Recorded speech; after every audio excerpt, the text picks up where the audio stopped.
One of the most impactful pieces of engineering is the technology of movies. They've shaped every aspect of our lives. Today, of course, they're created digitally, but I celebrate here the stunning engineering that gave life to movies, the technology that tricked the mind into seeing a moving image.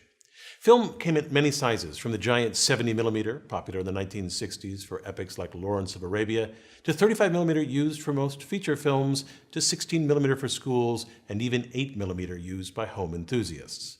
The larger the film, the greater the resolution, of course. All worked with mechanisms similar to common 16mm projectors. I'll examine this Bell & Howell 1580 16mm projector built in 1979. We'll look at the shuttle that starts and stops the film, the shutter that strategically blocks light, and the photosensor that reads the sound, all of which operate in harmony. To create the illusion of movement, a series of still images, the film, is pulled off the supply reel, threaded in between the lamp and lens so the image can be projected, then run across the sound drum, and finally coiled onto the take-up reel. However, it isn't as simple as that sounds. To see why, here's what happens if you just move the film continuously past the projector's lamp. What you see is a blur. You can just make out the images. Here's what really happens shown in slow motion. A frame appears on the screen, not moving, then the screen goes blank, and then the next frame is projected on the screen. The projector must hold the image on the screen for a moment and then cover up the image while the film moves to the next frame. Two mechanisms do this. First, the shuttle. The shuttle has 3 teeth which engage the sprocket holes in the film. The shuttle moves back to disengage from the film, then moves up, then forward to engage the film, then moves down, pulling the film with it. The film is stationary most of the time and only moves when the shuttle is moving down. This is the intermittent motion of the film necessary to avoid blurring of the projected image. Here is slow motion footage of the shuttle moving up and down intermittently. From this angle, you clearly see the shuttle move forward and back to engage and disengage from the film. 2 shuttle arms hold the teeth of the shuttle in place. In between the arms is an eccentric cam. This cam rotates with an axle and moves the shuttle arms up and down. The outline of the cam has a constant width so that the distance between the arms doesn't change.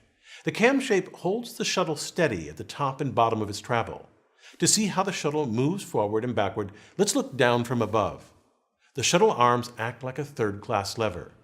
They pivot on one end, and at the other end, a spring force pushes them forward and an effort forces them backwards. This backwards effort is created by a disc tilted a few degrees off of the axle. When the axle turns, the disc wobbles. A horizontal post connected to the shuttle arms is pressed into contact with the wobbling disc by the spring force. As the axle turns and the disc wobbles, the shuttle arms are rhythmically pressed backwards. This movement is synced with the eccentric cam to create the required motion of the shuttle. The shuttle transports the film so that it's stationary most of the time and quickly advances to the next frame. Though it is rapid, the film movement will still cause blur in the projected image. The blur is eliminated by a shutter. The shutter is a disc with a blade that protrudes from half the circumference. The other half is open. The shutter rotates once every frame and is synced so that the shutter blade blocks light from the lamp while the shuttle is advancing the film. This prevents the projection of film motion on the screen. The film passes by the lamp at 24 frames per second. At that rate, the human mind blends the still frames into fluid motion. A projector with a single bladed shutter blocks light from the lamp once every frame. So half the time, every 24th of a second, the screen is dark. This switching between a bright projected image and darkness is called flicker.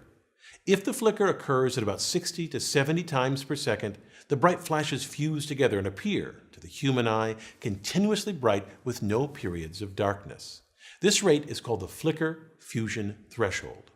Since 24 flickers per second is below the threshold, the flicker is visible.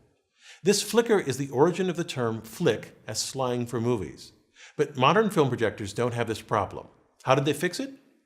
Originally, shutters had a single blade that covered the advancement of the film with an open section that showed the picture. Modern shutters have 3 blades. The first blade covers the film motion. The second 2 blades block the light even when the film is stationary.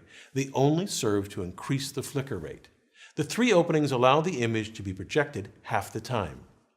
Here I've labeled the 3 blades with 1, 2, and 3 dots. Notice that the shuttle moves downward only when blade number 1 blocks the light. The 3-bladed shutter is a simple and inexpensive solution that works well. The frame rate stays at 24 frames per second, and the flicker rate increases to 72 flickers per second, above the flicker fusion threshold, so the movie appears to move smoothly and without distracting flicker. This means if you watch a film in slow motion, you will see a single frame is flashed on the screen 3 times before the next frame appears. A subtle but important detail of film projectors is the film loop. The loop allows for 2 kinds of motion of the film, intermittent and continuous. The key is they happen simultaneously. The film must pause in front of the lens to project without blur, but must also move continuously for the proper playback of the sound. The top sprocket pulls the film from the supply reel continuously. A loop of slack film starts to form. This slack allows the shuttle to quickly advance to the next frame without tearing the film. A second loop of slack film at the bottom also forms. The bottom sprocket pulls the film continuously. This is important because it allows the sound to be read correctly. Sound in movies is recorded optically on the edge of the film. After the film runs past the lamp, it runs across the sound drum. To read this optical soundtrack, light shines through a tube with a slit. This concentrates the light on a small section of the film's soundtrack. A photosensor on the other side of the film measures the amount of light passing through the film at a given time. The photosensor converts the amount of light transmitted into current, and this current drives the speakers.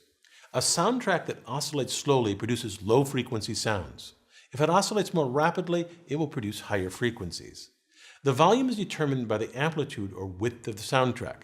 Louder sections are wide, and quieter sections are thinner. Because the image is projected here, and the sound is read down here, the soundtrack is offset 26 frames ahead of the picture in 16mm films. This offset ensures that the picture and sound are correctly synced. To me, the most beautiful aspect of the film projector is how all the mechanisms are synced. The mechanisms are driven by a single rotating axle. The axle rotates the shutter and simultaneously turns the cam and advances the film. Behind the shuttle is a worm screw that drives 2 gears that are coaxial with the top and bottom sprockets. So this means that with every rotation of the axle, the shutter blocks and flashes light 3 times. The shuttle pulls down a single frame, and the worm screw rotates the gears and sprockets 1/14 of revolution. Since there are 14 teeth on a sprocket, the top sprocket moves 1 frame worth of film from the supply reel, and the bottom sprocket pulls 1 frame through the projector. This setup keeps all the important mechanisms in sync. One thing to keep in mind is that film projectors were designed and built in parallel with film cameras.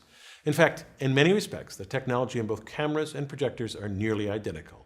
I'm Bill Hammack, the Engineer Guy.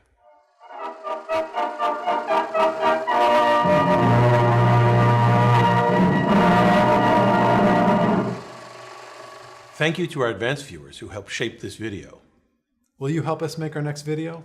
Will you become an advanced viewer? Go to engineerguy.com/preview to sign up. We'd love for you to join us.